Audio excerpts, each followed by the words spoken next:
I'm going to be kinda blunt here. For every single person going into writing or directing animation, this particular episode should be mandatory viewing. No, I'm not kidding. This isn't along the lines of someone doing something so incredibly well that it'll be remembered forever. It's more along the lines of that guy who said that maybe washing our hands before surgery might just be a good idea. This episode is the answer to a problem and an excuse that I've seen far too often, in bad shows and in good shows alike. Here's how the excuse usually goes. This character does stupid or cruel things all the time, so it's absolutely fine if they cause or exacerbate problems with their flaws. In essence, this particular behavior is okay because it's in character. This particular excuse needs to die because it's the number one reason the characters fall into the worst kind of flanderization. And so, without further ado, I present the Gravity Falls episode, Land Before Swine. Show them how it's done. This episode starts with a dinosaur breaking the roof off of a police cruiser, which nicely sets up our future conflict. We cut to our main characters. Stan is leading a tour, and Mabel takes this opportunity to play with her pet pig in the way that only she can. Waddles, can I tell you a secret?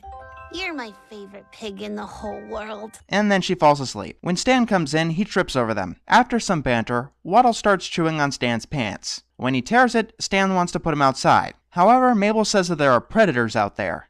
That's just the natural order. It's not my fault your pig's potentially delicious. That sounds like a slogan for an off-brand cereal. Unlucky Charms. They're potentially delicious. Meanwhile, Seuss and Dipper are trying to track down the dinosaur mentioned earlier. They set up some cameras in a very sappy area, and while they're distracted, something steals their bait. Mabel sees a baby carrier on a commercial that apparently works with pigs, and she just has to go and buy it. So she tells Stan to watch Waddles, and not let him outside. He agrees to it, and Mabel goes on her way. Dipper decides to develop the photos while Seuss makes nachos. Then we see that Waddles has destroyed a set that probably wouldn't have fooled anyone. The tourists angrily leave, and Stan turns on the pig. While Dipper's developing the photos, Seuss comes in and brings light into the darkness, destroying them. I must also add that Seuss coming into the room added absolutely no benefit to Dipper, and is ignorant to exactly what the problem was. Stan brings Waddles outside, and almost immediately the dinosaur takes him away. And yes, if you're wondering, the first time that I watched this episode up to this point, I was hating it. I hated this episode a lot so far. Yes, it's in character for Seuss to open the door and suddenly destroy Dipper's photos, and not realize just what's going on. Yes, it's in character for Stan to disregard Mabel's favor. Causing a problem will invariably put a character in a negative light. And if you use the excuse that causing problems is a part of their character, then that character has become a bad character. I've seen so many episodes fail on this principle alone. So, how is this fixed? Step 1 is regret. Seuss is regretful that he messed up. Stan is dumbfounded, although it probably was because a supposedly extinct creature stole a pig and flew off right in front of his eyes, rather than the pig getting kidnapped. When Mabel comes back, Stan lies to her because, as this episode established, he's kind of an asshole. He says that the dino broke into the shack, stole the pig, and Stan tried and failed to fight it off by punching it in the face. Mabel buys the story, and they decide to go after the dinosaur to get Waddles back. Luckily, Waddles' sweater left behind a red string. When Seuss nearly runs over his head, Dipper reconsiders taking him along. Step 2, at least on the stupidity side of things. Prove to your audience outright that the character has absolutely no ill intentions. You have to do this. Doing it poorly, well, this episode doesn't do it the best. The first time that I watched this area felt akin to a SpongeBob episode that half-assedly made excuses to keep a drain on the plot in the plot. That's not this episode's fault, but I have seen that way too much. Not helping is the fact that they went and showed all the times that Seuss screwed up in the past. They follow the red string, and it leads them to an old church where they run into that crazy old prospector guy. A dinosaur stole his musical spoons and flew down into the mine shaft, apparently. For some reason, this guy wants to tag along. Sure, why not? He makes a great demonstration of what should happen to characters who cause problems and don't attempt to make them better. His weight adds too much to the rope, and they all fall down into the mine shaft, which is loaded with prehistoric plants, and dinosaurs trapped in large amounts of tree sap. Apparently, the summer heat has been melting them loose. Stan gets lost in his greed and accidentally reveals that he left Waddles outside. Here we have step 2 of how to have a stupid and or asshole character we're supposed to create a problem through their stupidity and or vices. Call them out on it. I don't care how minor the problem they caused is, they should be called out in one way or another. The bigger the problem that's caused, the more the plot revolves around it, the harder they should be called out. And potentially getting Maple's pet eaten is a pretty big problem. If you think You about put Waddles outside, then you lied to me about it! And now, thanks to you, my pig could be dead! No, that's it! Uncle Stan, I am never ever speaking to you again! It's satisfying and justified. The same thing happens with Seuss. When he loses the trail and then smashes the lantern through his stupidity, Dipper calls him out on it, which helps me forgive Seuss's damaging of the photographs from earlier. They then delve into bickering, which our clever writers cut short. The prospector has fixed their lantern and attracted their dino friend. Once again, the prospector causes another problem. This time he shouts and moves, getting the dinosaur to give chase. The group runs into an open cavern and hides behind a rock, while the dinosaur takes flight. They delve back into bickering once again, which once again is cut short by Waddles, who is still alive, and Mabel runs after him. So they all give chase, and Mabel finally reunites with Waddles. She puts him in the harness, but the dinosaur spooks him and he ramps into Stan. Then the dinosaur plunges them into the area below.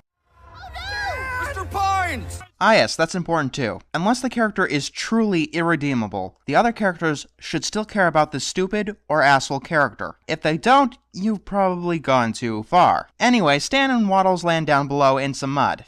Yeah, you would enjoy this. On a side note, this episode is really funny. The dinosaur steals Stan's fez and lets the other guys know that he might have gotten killed. The prospector doesn't have anything that can distract the dinosaur, which means that he's totally useless towards the solution of the problem. The only thing that he had done plot-wise was make things worse. So, what should happen to a character who causes a problem but does absolutely nothing to help solve it? Well, welcome to the world, little fella. Yeah, I'm all on board with this. If a character only causes a problem, feels no remorse about it, and contributes nothing to the solution, they should invariably get eaten by a dinosaur. If this feels a little bit extreme about this, here's what I'm getting at. If the writer is doing their job correctly, no character should ever be in that situation unless they are a villain. I'm really sick and tired of seeing characters we're supposed to be rooting for in this scenario time and again. And keep in mind, it ain't just the sponge doing that. But that brings me to my most crucial point. This is the most important thing. Have the characters who cause the problems fix their mess. Or at least try to. Stan decides that it's either him or the pig, and when Waddles looks at him, he goes into some internal conflict. Oh, I get it. You're trying to guilt me. Who cares if you're Mabel's favorite thing in the world? I can live without the kid talking to me all the time, telling me her jokes, making me laugh. So Stan puts Waddles on his back, and he flat out attacks the dinosaur. Back up in the nest, the group is still confronted with the baby dinosaur, who's pretty much done with the prospector. Down there is how you redeem the asshole. Here is how you redeem the stupid. We have to get in a straight line. What? A pterodactyl's eyes are so far apart that if you stand right in front of it, it can't see you. You have what little knowledge they do have come into use. Or, you know, the powers of observation or empathy. Look, I know I've messed up a lot.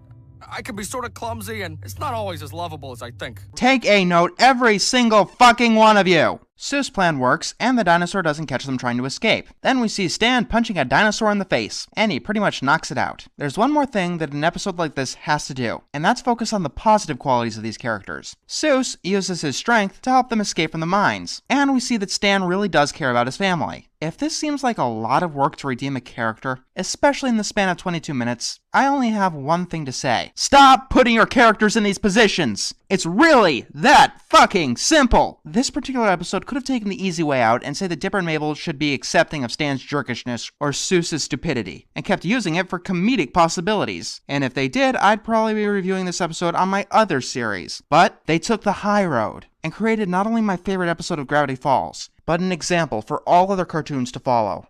Somebody needs you, and that's how it starts. Someone believes you'll come through. You're scared, so what? I'll bet you've got a possible hero in you. It's more than courage or just being strong. Those things are easy to do. Have faith, take heart, he's kind.